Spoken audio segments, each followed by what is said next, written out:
the art and the science of functional medicine. Here's your host, Dr. Brad Watts. All right, Jennifer Iserloh, welcome to the Nutrition Hero podcast. Thank you for joining us today. So great to be here with you. Well, thank you. I'm excited to talk to you, lady. I have read a lot about the work you've been doing, and it's curious. I'm interested, and so here we are. So thank you. Thanks. First thing I want to do is I want to give the audience a little bit of background on what your history is as chef, coach, entrepreneur, fill in the blank. Okay, so let's start there. Why health? Where did you start in the health industry here? Yeah, well, I actually didn't start in a very good place. So, my career path has actually been this enormous path towards healing myself and helping others heal as well. And, my background is I come from this very fun family who is obsessed with food. I grew up in Pittsburgh, Pennsylvania, and unfortunately, almost every one of my family members is morbidly obese. And when I say we loved food, man, we were like, food was at the center stage of everything we did. And we cooked, but we just ate too much and we ate all the wrong stuff. And unfortunately, a lot of my family members died from obesity-related illnesses like diabetes and heart attack. And I've recently had my genetics done, and we have a lot of heart stuff going on, which kind of makes sense because in my family we had a lot of deaths too, and food kind of took the place of the mother figure. I lost my mother when I was very young. My dad lost his mother in childbirth. So it's sort of like, food is comfort. So when I first started my career, it was all about, kind of delving into that comfort aspect of food. And when I turned 30, I decided to follow my dream to become a chef. And at the time, I still had a wicked emotional eating addiction. I did get rid of a lot of the sugar because I wanted to trim down, and I was about 60 pounds overweight in my 20s. And then I started dating. I met my husband. So I was able to change my diet somewhat, but I found that I was still, reaching for those certain trigger foods whenever I had a bad day. If you had I worked with, I worked at NYU, and there was a lot of pressure working there. So I'd be like sneaking those candy bars once in a while, even though my weight was somewhat under control. Yeah. So I was worried when I decided to follow my dream to become a chef. But at the time, I was studying a lot of yoga. Okay. I saw this really interesting relationship between the mind-body connection. And every time I'd go to the fridge to eat, I'd squeeze my stomach. And I would eat when I wasn't hungry. So that's what I classify as emotional eating. And I thought, what if I just relax my stomach and take a breath? What would happen? And I noticed that the urge to eat when I wasn't hungry would melt away. So I started to experiment with this for a year. I did it every day for a year. And after the year, my emotional eating addiction was gone. And I was like, oh my God, this is amazing. Was there like a major definite time where you're like, it's not there, or was it gradually dissipating? It was very gradual. And the more I delved into the world of eating and addiction, and there was a lot of addictive behavior in my family, drinking and around food especially, that I was like, wow, addiction is something that you just can't cure overnight. It's something that you have to rehab, and it's something that you have to work on. And I have a lot of friends that come out of AA, and I feel a real closeness with those folks because, we've been down the similar path. So, it takes time to heal addiction, and it's a lot of deep-rooted emotional stuff going on. And it's tricky when it comes to food because food is a necessity. Something like cigarettes and alcohol are not a necessity, but they're just as addictive. So it's interesting. So when I followed my dream to become a chef in my 30s, my whole world just exploded. And by that point, I'd had the emotional eating under control, and people were worried about me. They're like, how are you going to deal with it? It was more about art of cuisine, sharing the food, and using food as an art or as an intellectual pursuit. So then I realized I could really sort of segue my passion into learning and creating food. So I was in the restaurant industry about 3 years, and I worked for some real badass people. And it was me and a bunch of dudes. It was rough. But, coming from Pittsburgh, from a rough town, I could totally handle it. And then after that, I started private chefing. much by accident for celebrities. And that was a Yeah. whole crazy world. But I really believe when you're following your spiritual path and you're on the Uh-huh. healing path, that, I think of Joseph Campbell and Follow Your Bliss, that he talks about these invisible helping hands that come along to help you along your journey. And these like amazing opportunities fell in my lap. And it was scary as hell. But, I was like, I'm just going to walk through this hoop of fire and try and have the courage to do some of these things, even though they were really scary. That's phenomenal. Just the willingness to check it out, I think, is is really cool. How do you transition from working in the art of cuisine to working on, I should say this, to working in the art of cuisine and your own health, to working on other people's issues with them? What is that transition like for you? And how long after you became a chef did that happen? Yeah, so the transition really happened through my writing career. I didn't establish my health coaching practice till much later. So Okay. when I started working in kitchens was in 2003. I graduated from the Institute of Culinary Education. But I always had strong leanings towards healing. And what I realized was my curiosity in writing cookbooks and working more in the health field was really a way for me to do another layer of healing, because the restaurant industry was Gotcha. tearing my body apart. And let's face it, you work in a restaurant, you work all day. Alcohol's very tempting. I wouldn't say I was like a raging alcoholic, but I was hitting the wine too much at night. We were Sure. drinking every day, and we weren't just drinking Heinekens or whatever. We were Right. drinking like $100 bottles of champagne. That's part of that world. And I just saw my body start to deteriorate again. And I really became concerned, and I had pain in every joint. I had tennis elbow. Sometimes I woke up in the middle of the night, I could not turn my neck, because Mm. when you work in a restaurant and when you private chef too, you're lifting things, you're lifting heavy pots, you're packing things away. Sometimes I was working 14, 15, 16-hour days. It was insane, but I loved it. So Mm. I drove myself really hard, but then I started to just get to this level of exhaustion. And this was before I knew about autoimmune illness or any of this kind of Sure. stuff. So at the time, I decided I'm going to look into writing. And I had done an internship with a woman from the Today Show who's a nutritionist, Joy Bauer. And she wrote this fabulous book called Food Cures. And Uh-huh. that was me kind of dipping my toe into the water of food as medicine. And she taught me so much. And that was my first interaction with turmeric and these kind of healing foods. But every chapter was a different chapter on how eating can be healing for specific conditions like PBS, IBS, Crohn's, PMS.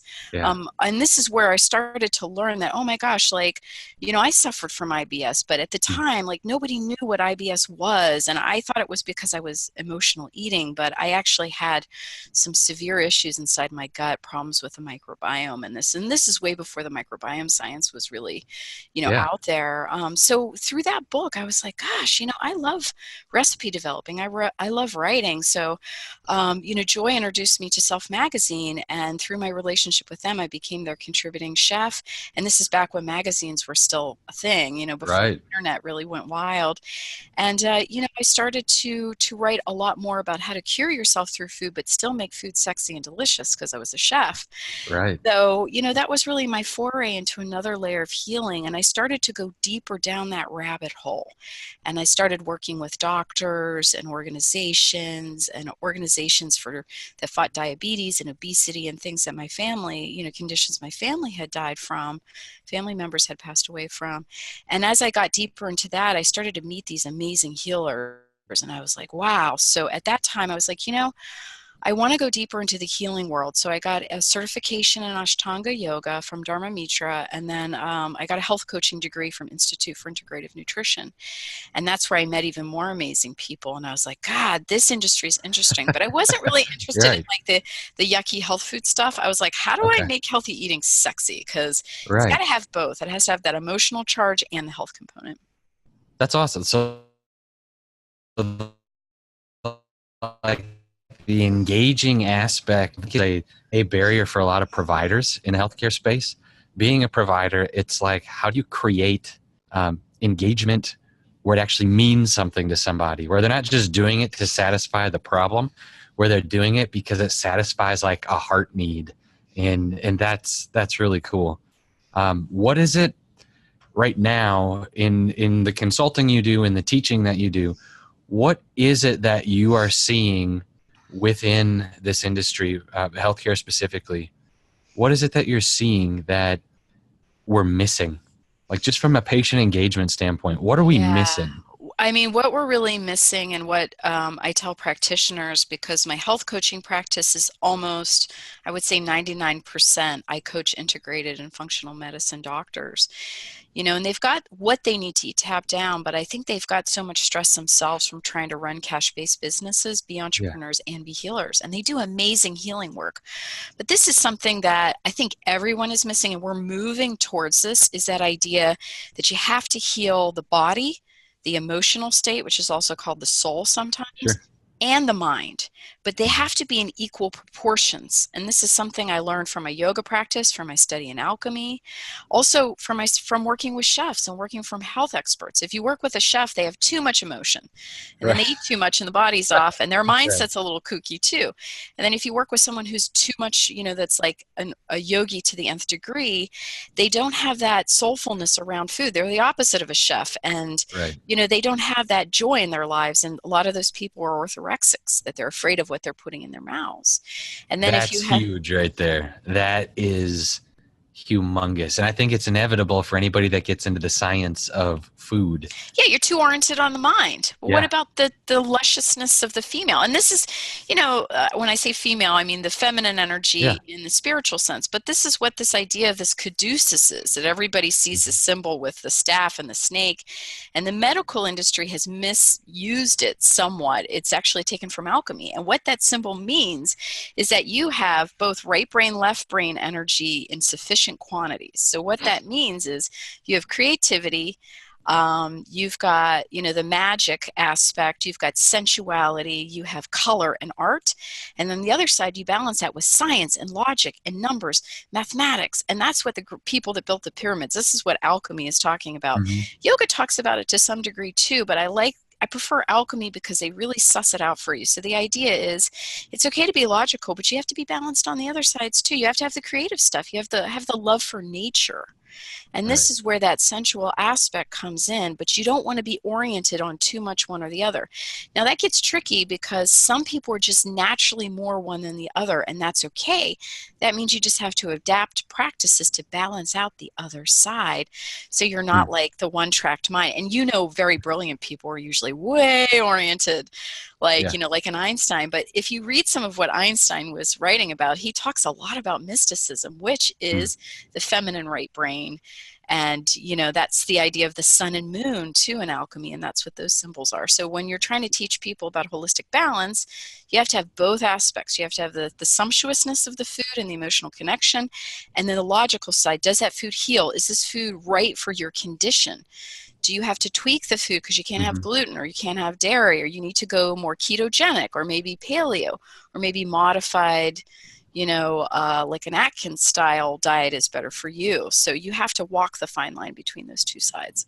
So as you're customizing the recommendation for your clients, what are some of the ways that you will assess their dominance? Yeah, I mean, I really use a lot of intuition, and I Uh-huh. think that's where my strength is really in my practice. I used to think I was a chef and a health coach, but that's not actually true. I'm an emotional healer. And that's like very woo-woo and out there. But the cool thing is I'm 50% right brain, 50% left brain.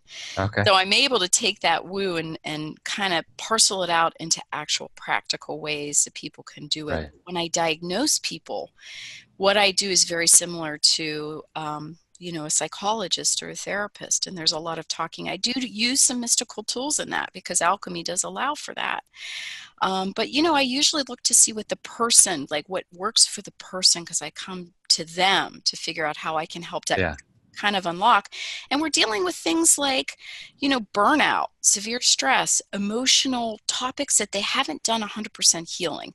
And most of the people I've worked with have healed a lot. They're wounded healers who have healed and are helping other people heal. Mhm. But, healing is like an onion, and there's all these layers.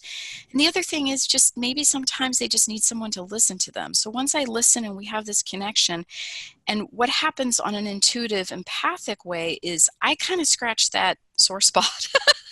And Yeah. I think this is my background as a kind of a tough chef. I'm not scared to go to those darker places. So Uh-huh. I'm like, okay, let's talk about your divorce, or let's get into Yeah. this former addiction that you've had, and I've had addictions too. How is this continuing to impact? Yes, you've healed it on some level, but there's still the shadow of this, and let's go a little bit deeper to get to the emotional content. And once that breaks open, and once they understand that there's no judgment from my part, and that I've Mhm. been to most of those places where they are right now, then we're able to say, okay, what's going on with your mindset? Why can't you move your business forward?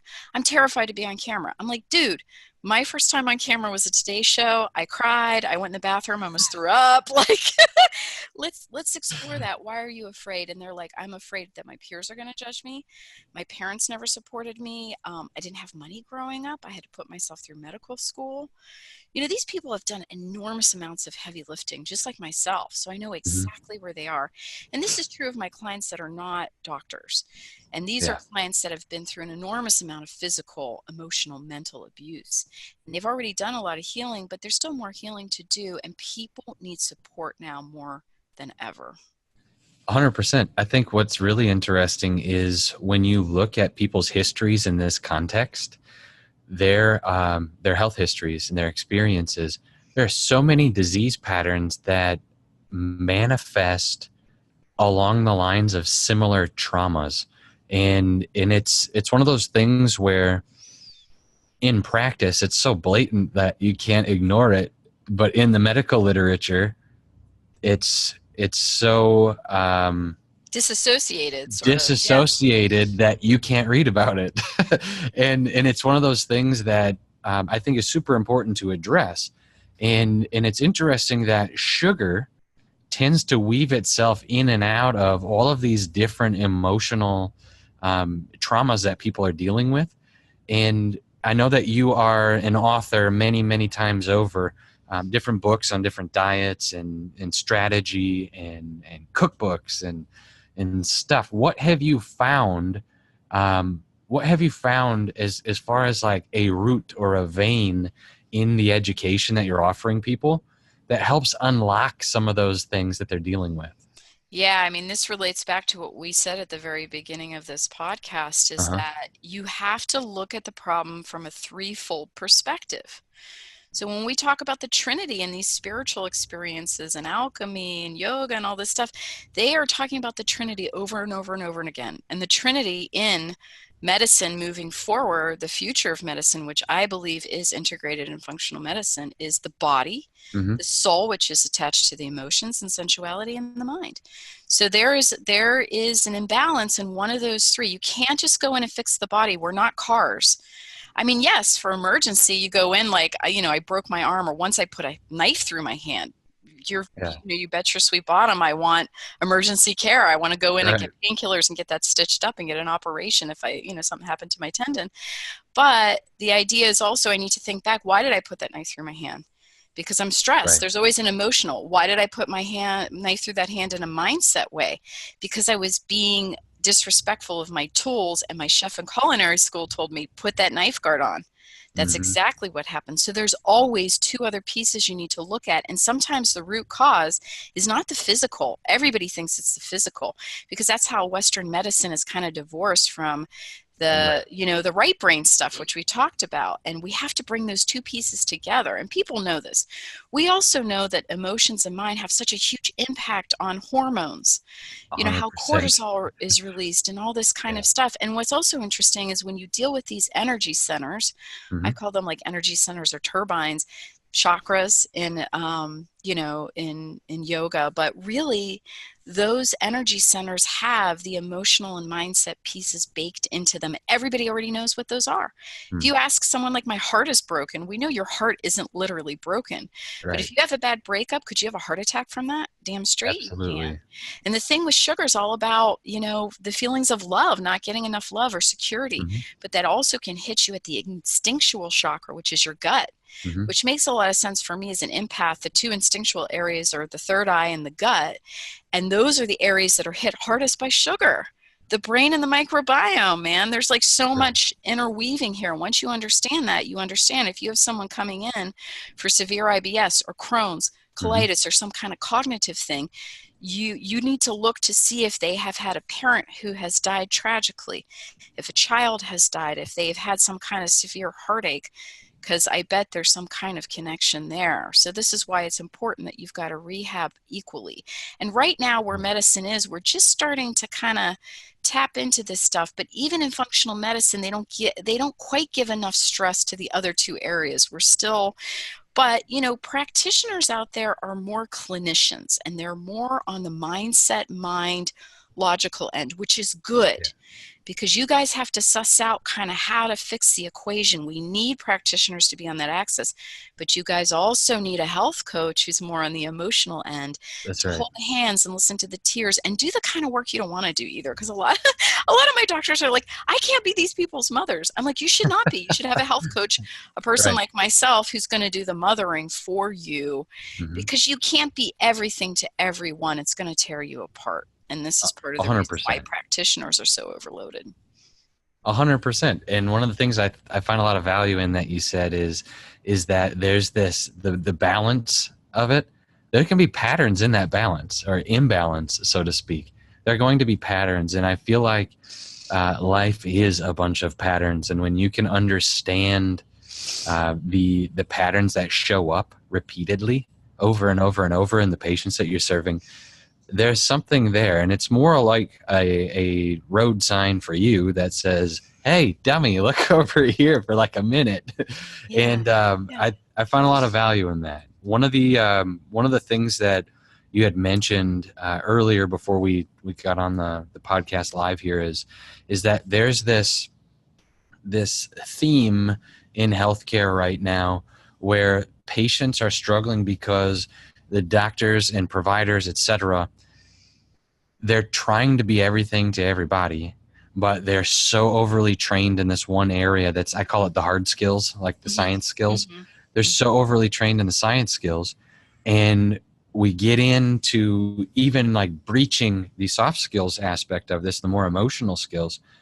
Can you mess somebody up is the question. Can a provider that's good intention mess somebody up and just destroy everything that they've been working on with this patient? So you mean mess them up because they're not addressing the emotional mindset section? Right. Or mess them up because they address it inappropriately.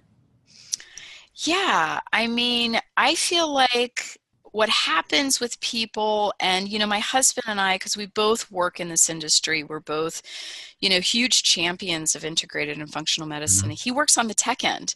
So he's one of these logical tech, Sure. but it's interesting because he's kind of come over to the woo side with me, and I've gone over to the tech side with him. And when you get that kind of combination, that's where the real boost, the real, people start to see what I do more because of the tech he's doing for me. And he gets more healing and understands more of the naturopathic side of integrated medicine. But I feel with a lot of doctors, I think I don't think they mess people up, but I think it's hard to get compliance from people when you're just on the two logical tech ends. So let's say you do somebody's GI map, you do organic acid test, and my husband Uli and I, and he works with Evolution of Medicine. So it's like, we've gone through this whole process. We work with Sachin Patel as well, and he kind of outed us at a conference. He's like, Jen and Uli have never had all these tests done. And I was like, I'm a healthy eater. I don't need that stuff. But I was like, yeah, dude, like I'm embarrassed. I should know what's going on in my gut. So we had all the testing done. Yeah. And I can say the process is super overwhelming for me. I'm so glad I went through it as a coach in this industry to understand what the compliance part is. And what you can sometimes feel is that the practitioner is just throwing all these prescriptions and all these to-do lists. And when you're a busy mom, and maybe you've got 3 kids and you've got like leaky gut or something like this, how the heck are you going to comply with getting rid of gluten, getting rid of dairy? I mean, I had to take 12 supplements. I had overgrowth of streptococcus, staphylococcus. I had campylobacter from raw chicken, which makes sense because I was a chef. But once I did the protocol, I had this huge energy boost. I'm so glad I did it. But I was like, what was nice was when I went through it, Sachin has in place that emotional. He has coaches that work with you on the emotional end, but a lot of practitioners don't have that. So, I'm a person I'm really good at complying, but I think if I would have kids or I would be in a different Yeah. situation than I'm in, I would probably see the doctor as kind of this cruel overlord Right. forcing all these prescriptions on me. And I think this is also where people don't get the healing that they so desperately need. But Right. the patient and the client has to take the supplements, because the supplements have things like oregano oil and garlic that's going to kill the campylobacter. And if I don't get Hmm. rid of that crap in my gut, also, if I don't realize that with my genetics that I can't take coconut oil, and I do a lot of work with paleo and keto, and here I've been loading up on the coconut oil because I didn't know. Yeah. Now I have to swap that for olive oil. But, it's kind of like, how do you help the patient emotionally digest the fact that they are going to have to give up things, but then they can Yeah. balance those things with other things they love, That's like right. raw cacao nibs. Now I have a gluten sensitivity I never knew about, but after taking the testing, I found out. Yeah. So it's like, as a chef, I was like, pizza, oh my God, I don't even miss it anymore because I feel amazing. But you need the coaches and the Yeah. empaths and the woo factor. I call it Yeah. woo, but I don't really believe it's woo. But you need that emotional That's mindset. right. Like, how do you plow through the mindset? But I think a lot of times when people pay the $3,000 to $5,000 to go through these functional medicine programs, and then they get all Yeah. this work on top of them, they're That's right. like, oh my God, I paid to torture myself. That's what it feels like to them emotionally. That's But what happens is that's after right. they have the healing, which is what I experienced, I was like, that was the best money I ever spent. Yeah. That practitioner is like a healing guru to me, and Yeah. I am the voice of that practitioner to all my friends. Like, dude, That's you right. have to go with Living Proof Institute. They changed my life. I feel like I'm in my 30s again. I'm 46, by the way. My skin looks radiant and glowing. I don't have a muffin top anymore. I kickbox 3 days a week. I work 70 hours a week. I feel like a brand new person. But if people don't have that hand holding, how are they going to get through kicking all these things out of their lives, taking the 20 supplements they have to do, paying up front That's for right. those tests, and it's the reason they have to do that is because our healthcare system is broken. So you have to explain that 100%. to people. So, Anyway. no, that's awesome because the compliance is the biggest thing I find in the industry, bar none.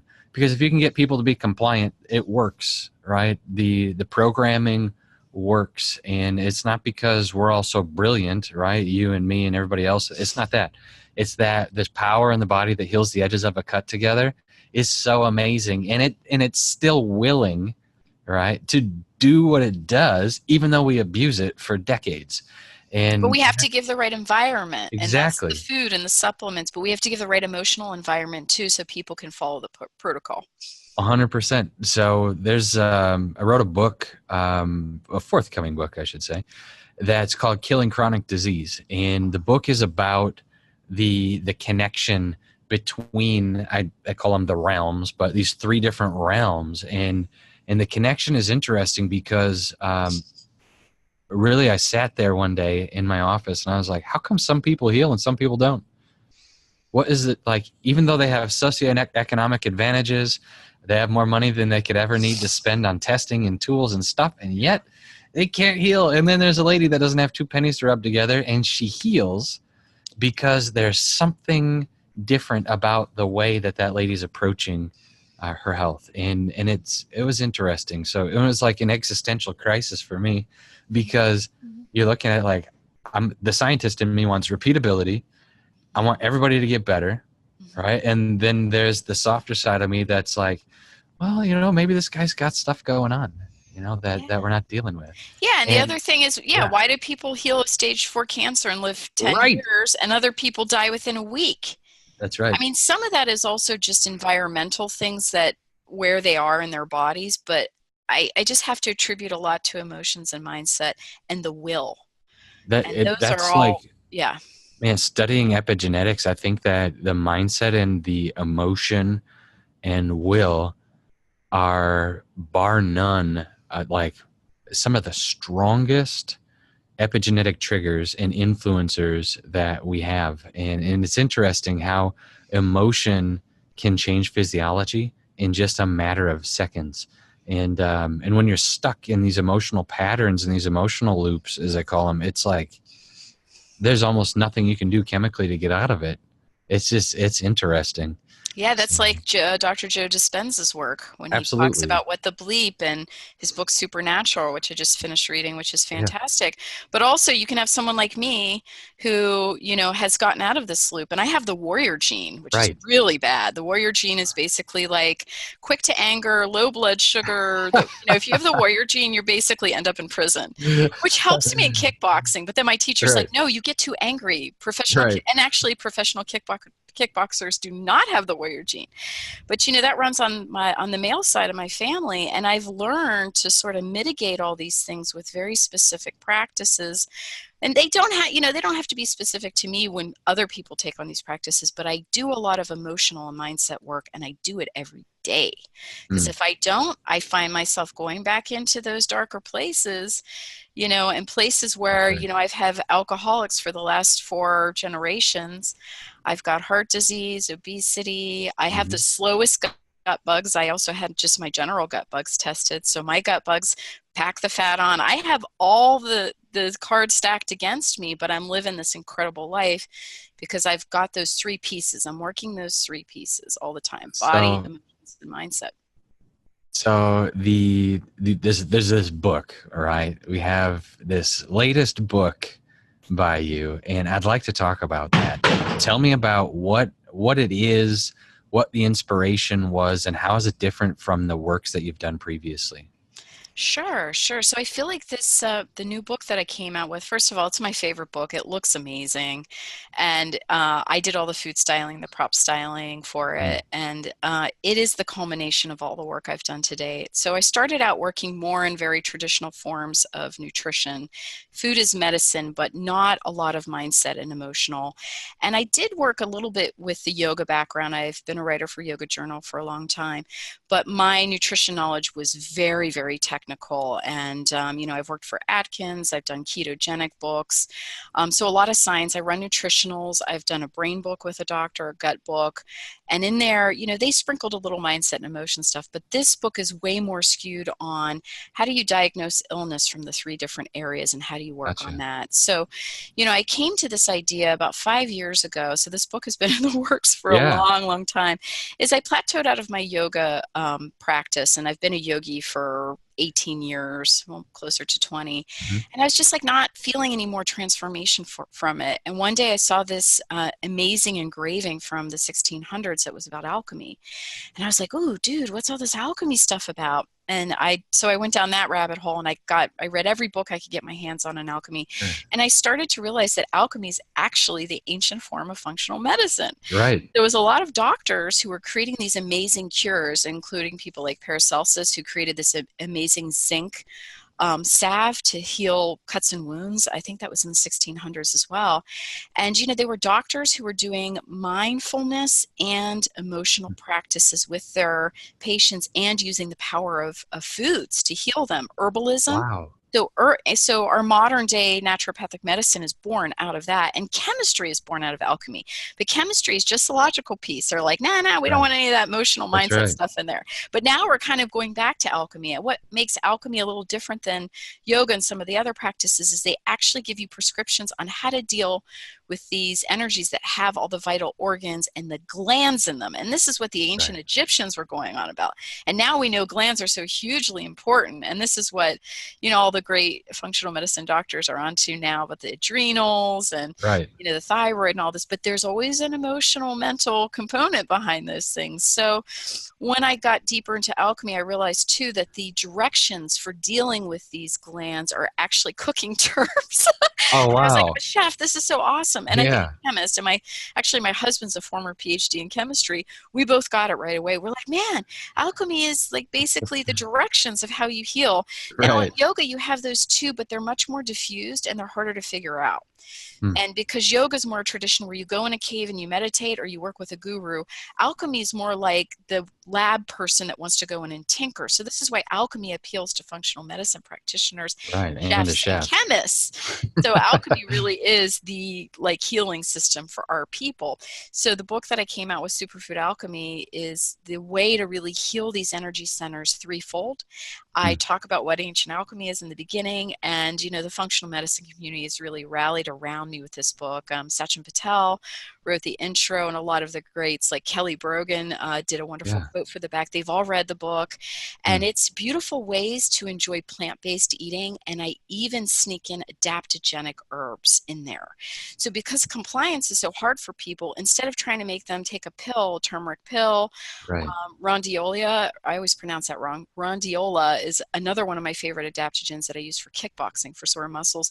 That's just worked in as a tea with a soup and a smoothie. So I teach people how to integrate these practices, but then also I use things like essential oils, Hmm. crystals in them, and meditations for the specific areas.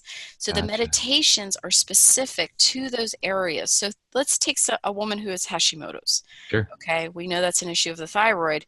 I can bet your bottom dollar there's probably unspoken things that she hasn't said to people. So the Mm. meditations deal with that mindset aspect, and then the essential oils are how can she nourish herself with essential oils that are also good for the thyroid.